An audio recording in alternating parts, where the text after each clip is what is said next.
What's good in the hood, YouTube? This is Crazy Samurai 71 here, bringing you another video. Today's video is another Transformers Robots in Disguise video. Today it's going to be episode 11. So this episode is entitled Adventures in Bumblebee-sitting. So as you may have guessed, this episode focuses on Bumblebee, but then you're thinking to yourself, Bumblebee-sitting, so are they babysitting Bumblebee? Yes. You'll see. So the episode starts off with this chase sequence where the Autobots are chasing after a new Decepticon, one that we haven't seen yet, known as Quillfire. Quillfire is an interesting creature, kind of like he looks sort of like a combination of a porcupine mixed with a lizard of some sort, or a dragon possibly. Kind of a weird design overall. So anyway, Quillfire is this character that really just doesn't go by the rules. Not necessarily the way that they describe it is that, personally, I get why they say that, but at the same time, it's not like there's not going by the rules, but but the way they do it is it's not that extreme, so it really doesn't feel like he means it to any extent. Like when they had Springload's beliefs and everything, those were so clear. Quillfire's idea, it's like it's there, but it's so minor that you barely feel like his general characteristics aren't really that developed to any extent, and I really feel that like his characteristics are really underdeveloped.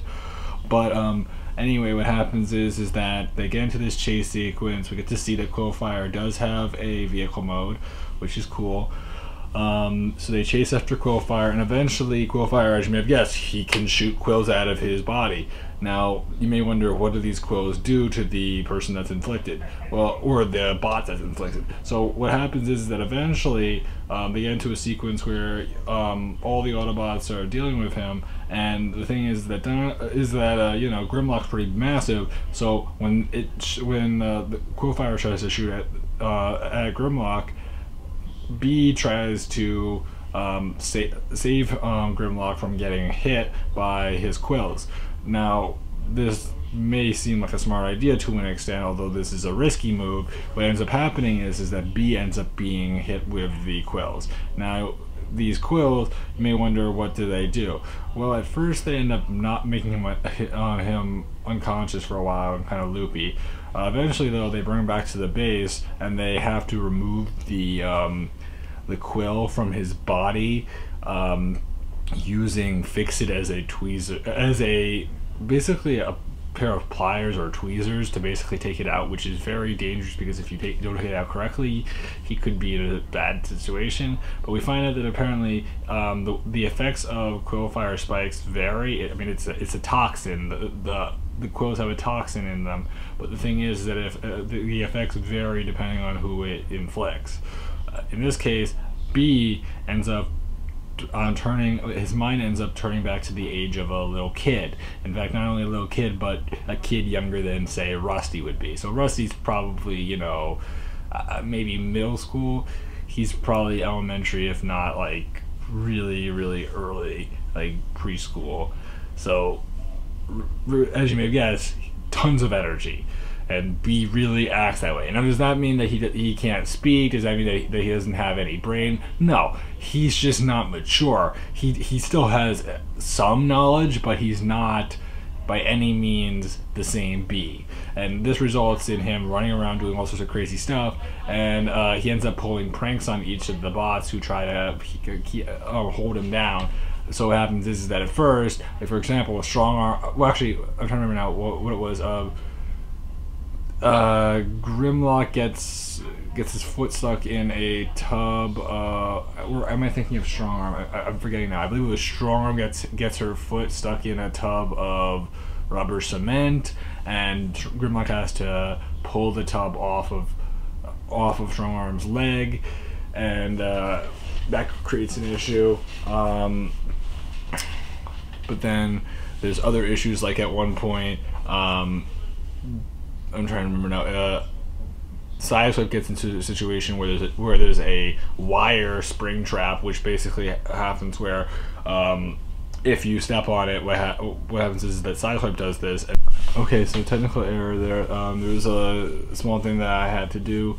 So anyway, guys, so what happens is that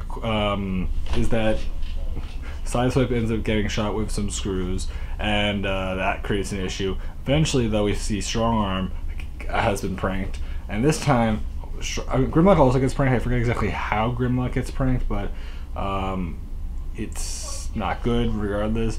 But Strongarm's the worst. At one point, Strongarm gets like covered in fire extinguisher foam, which is not fun, of course. Completely covered, by the way.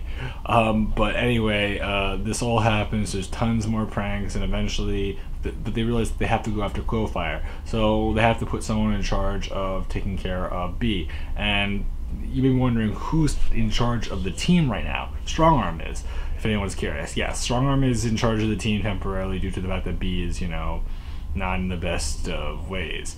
So anyway, Sideswipe has to take care of B, which doesn't go over very well because Sideswipe really doesn't care that much and really kind of just goofs around about it. But the thing is that Rusty tries to help Sideswipe take care of B. What he suggests to do is put him in front of a TV and let him watch a movie, because a lot of times little kids like to do that, and they get like engrossed in it so much, and it works on him for a long time until a commercial comes up which bores him to death. And then at that point, there's a communication message that occurs where we hear B talking to where we hear Fix-It talking to Strongarm and discussing where Quillfire most likely is, which is near Carnival. Now, B is in the general area at the time, so B hears this and he's like, sweet, a carnival, gotta go to that. And so at that point, B dashes right off to the carnival, and you see Strongarm and Grimlock are there, and they're going to, they haven't actually gone to the carnival yet, but they're like right outside of it, and there's police cars nearby. And the thing is that Quillfire at this point had created some issues. I forgot to mention this, is the fact that Quillfire created some issues where he basically startled some elephants, resulting in a stampede happening. And because of this stampede that happened,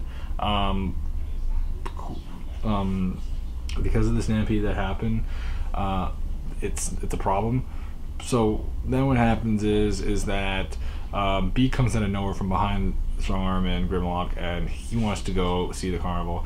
And what happens is that Grimlock is told by Strongarm to hold down B while Strongarm goes into her vehicle mode and tries to tell the police that there's an incident near a distance away, probably near the city or whatever, so that she can get the police away.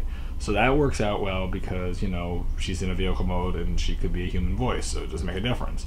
So that all happens, it works out well, but B, and the thing is that Strongarm tells B that, Strongarm tells Grimlock that if he wants to, if he resists too much, you can sit on him. And you would think that he didn't mean it literally, and really, I doubt that he really meant, in reality that should not be a fact. But what happens is that Grimlock, basically, like when B moves just a bit, he grabs him, puts him, like drops him to the ground, and then sits right on him. And you may think to yourself, what happens then? Because that sounds terrible. Well, Strongarm eventually gets inside of the carnival area, and there's a stampede of elephants that come in, and they start running towards Strongarm.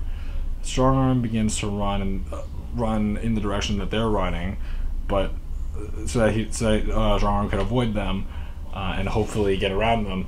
B comes out of nowhere, which is just kind of odd, and B joins her on this run, but eventually some of the elephants do get away, so they have to eventually get them back. Though they don't really explain in any detail when they get them back or how. They do and they don't. They do explain how they get them back, but the thing is that anyway, the question is, how in the world did B get out from Grimlock? Grimlock's massive. Well, the way that he got out was, let's just say, he transformed underneath Grimlock, and that's really uncomfortable to do, and just in general, I don't want to even picture that kind of imagery, because that just sounds terrible. So, yeah, ooh. Anyway, following this, Strongarm thinks of a plan which can involve B so that B gets to help out, which basically is, okay, B, you're gonna act as a cowboy and you're gonna lasso up some elephants, and he'll act as the cowboy while they're the pachyderms that they are. So he has to capture them. So that works out well. And the thing is that B's like, can I ride Grimlock? And Grimlock's like, no, but B's like, please. And then Strong Arm's like, fine. And yes, B rides Grimlock, which is just like, yeah, okay. Grimlock's not very happy after this. Anyway, what happens is that there's a whole carnival situation that happens where B turns on the lights of the carnival area, which tells Quillfire where they are. Quillfire also has a special insignia I forgot to mention, which he leaves everywhere he goes, which is shown several times. The thing though is that eventually Strong Arm and Grimlock separate from B since B is distracted by the carnival itself, and Strong Arm ends up going with Grimlock to this ride, hoping to find Quillfire near there. Quillfire does end up being there, but the thing is that they're inside the ride, and Quillfire turns on the ride, so this ride has like a spinning mechanic to it, so they start spinning, and the thing is that it goes on like full blast, and they just keep on going and going and going and going. In the meantime though, Quillfire finds a certain area which is basically like the entire place is a trampoline. Like there's walls that bounce, there's areas, there's the ground that bounces, and B creates tons of problems for Quillfire and annoys him to death. In the meantime though, Strong Arm and Grimlock manage to escape from this continuous ride and find B has continuously bothered him, and Quillfire gets ready to attack B, and when Quillfire shoots out his quills, they end up actually missing B, and instead the quills end up bouncing back and hitting Quillfire, and Quillfire gives up, and at that point they manage to capture Quillfire. Like, he basically surrenders. He's just like, nope, I'm not doing this anymore. He was just really frustrated.